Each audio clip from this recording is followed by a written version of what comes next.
राहुल गांधी तो supreme court में जीत गए ना, तो फिर उनकी सांसदीय बहाली में इतनी देरी क्यों की जा रही है? क्या उनकी सांसदीय बहाली में देरी के पीछे कोई साजिश है? क्या भारतीय जनता पार्टी का हाथ है? क्या भारतीय जनता पार्टी राहुल गांधी को धमका रही है? ये तमाम सवालात हैं और इन सवालों पर सबूत के तौर पर आज मैं आपके सामने कुछ तथ्य रखने वाला हूं। सबसे पहले मैं आपको बताना चाहूंगा कि कांग्रेस के लोकसभा में लीडर अधीर रंजन चौधरी ने लोकसभा के स्पीकर ओम बिरला से बात की। उन्होंने कहा कि राहुल गांधी सुप्रीम कोर्ट में केस जीत गए हैं, तुरंत उनकी सांसदी को बहाल कीजिए। मगर देखिए वो क्या कह रहे हैं दोस्तों। एक तरह से वो ये कह रहे हैं कि मुझे फुटबॉल की तरह इधर से उधर फेंका जा रहा है, मगर कोई सीधे से सवाल का जवाब देने को तैयार नहीं है। सुनिए अधीर रंजन चौधरी क्या कह रहे हैं। राहुल गांधी जी की सदन में वापसी करने हेतु कुछ कोर्ट की जो कागजात है, जो डॉक्यूमेंट है, आपको पास वहां सौंपना चाहते हैं। हमारा चिट्ठी भी आपको देना चाहते हैं, तो आप मुझे इजाजत दें कि आपको घर जाए। तो स्पीकर साहब ने मुझे सलाह दिए थे कि आज नहीं, मैं कल आपसे बात करेंगे, कल आप मुझे फोन करो। मैं स्पीकर साहब की सलाह के मुताबिक आज सुबह जब स्पीकर साहब को फोन पे बात किए थे, तो स्पीकर साहब ने मुझे ये नसीहत दी कि आप सेक्रेटरी जनरल से बात करके उनकी दफ्तर में ही ये सारे कागजात सौंप दीजिए। मैं सेक्रेटरी जनरल को फोन की। सेक्रेटरी जनरल की तर्क ये है कि आज तो मेरा दफ्तर बंद है। तो मैंने कहा कि ये चिट्ठी मैं आपको दूं या स्पीकर साहब को?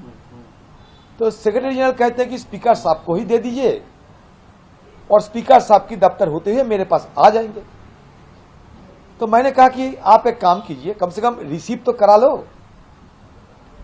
तो कहते कि छुट्टी का दिन है। मैं छुट्टी का दिन है तो क्या है, वही अगर इमरजेंसी कामकाज की सवाल पैदा होते तो सदन में चिट्ठी रिसीव करने का तो जरूर व्यवस्था होना चाहिए। कहते कि हाँ वो व्यवस्था है, डाक व्यवस्था है, आप डाक में किसी व्यक्ति को भेज दीजिए, मैं डाक को कह देते हैं कि आपको चिट्ठी रिसीव करने के लिए। तो उसी के तहत मैं डाक वाले के पास भेज दिया। अंडर सेक्रेटरी थे सदन में, उन्होंने हमारा जो चिट्ठी उसमें सिग्नेचर तो करी, लेकिन वो सील छप्पा कुछ नहीं दी। तो मैं एक के बाद एक आप लोगों को सारे हमारे जो पास कागजात है सारे दिखाते रहूंगा। हमारा सदन चले और सदन में राहुल गांधी जी वापस आए। इस बीच खबर यह आ रही है कि अगर सोमवार तक राहुल गांधी की सांसदी बहाल नहीं हुई तो कांग्रेस सुप्रीम कोर्ट का दरवाजा फिर से खटखटा सकती है। आपके स्क्रीन पर जयराम रमेश का बयान। 23 मार्च को सूरत सेशंस कोर्ट ने राहुल गांधी को दोषी करार दिया था। उसके 24 घंटे बाद उनकी संसद सदस्यता को रद्द करने का नोटिफिकेशन जारी कर दिया गया था। उस पूरी तरह से गलत दोष सिद्धि पर सुप्रीम कोर्ट द्वारा रोक लगाए 24 घंटे बीत चुके हैं। राहुल गांधी की संसद सदस्यता अब तक बहाल क्यों नहीं की गई? क्या प्रधानमंत्री को अविश्वास प्रस्ताव में उनके शामिल होने का डर है? दोस्तों मैं आपको बतलाना चाहूंगा कि जब राहुल गांधी के खिलाफ गुजरात हाईकोर्ट ने फैसला सुनाया था, तब आपको याद है दोस्तों उसके बाद क्या हुआ था? तब बगैर किसी देरी के लोकसभा स्पीकर ने न सिर्फ बतौर सांसद उन्हें बर्खास्त कर दिया, बल्कि फरमान जारी कर दिया कि घर खाली करो। उस वक्त किसी को कुछ कहने की जरूरत नहीं पड़ी। आपको यह समझना पड़ेगा कि जब लोकसभा स्पीकर इतनी फुर्ती दिखाते हैं राहुल गांधी को बर्खास्त करने में और उन्हें बहाल करने में, अचानक उनकी जो स्पीड होती है वो धीमी हो जाती है, तो कुछ सवाल उठते हैं। और वो सवाल क्यों उठते हैं? क्योंकि आपको समझना पड़ेगा कि राहुल गांधी के खिलाफ ये जो आपराधिक मानहानि का मामला आया था, उसमें तेजी कब आई थी? जब राहुल गांधी ने संसद के अंदर अडानी की बखिया उधेड़ी थी, जब प्रधानमंत्री नरेंद्र मोदी और अडानी के रिश्तों पर सवाल किया था।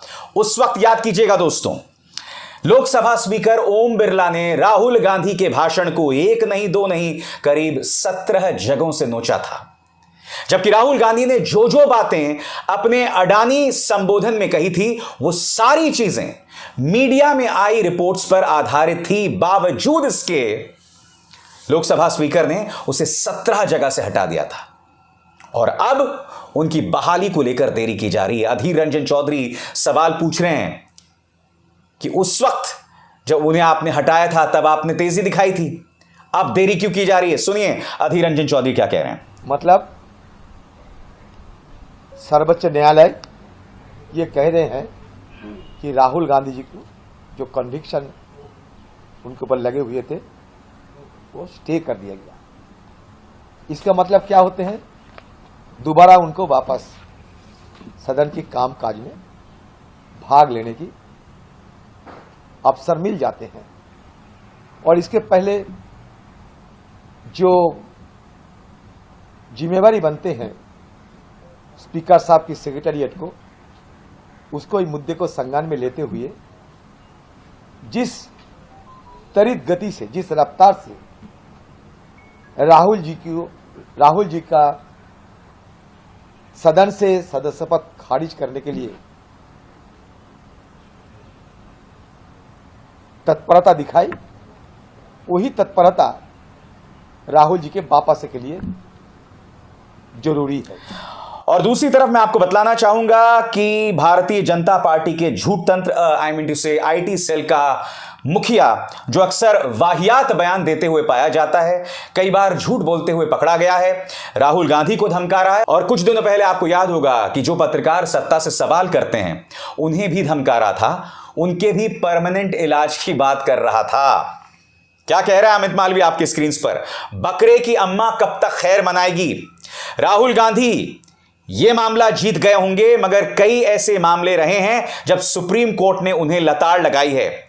आगे वो ये भी कहते हैं राहुल गांधी के खिलाफ कई आपराधिक मानहानि के मामले जो हैं वो लंबित हैं। यही नहीं, वीर सावरकर की तौहीन को लेकर भी उनके खिलाफ केस है। फिर वो कहते हैं कि नेशनल हेराल्ड मामले में सोनिया गांधी और वो बेल पर हैं, और साथ ही वो लालू प्रसाद यादव और जयललिता का जिक्र करते हैं कि किस तरह से उन्हें बर्खास्त कर दिया गया था और वो चुनाव नहीं लड़ पाए।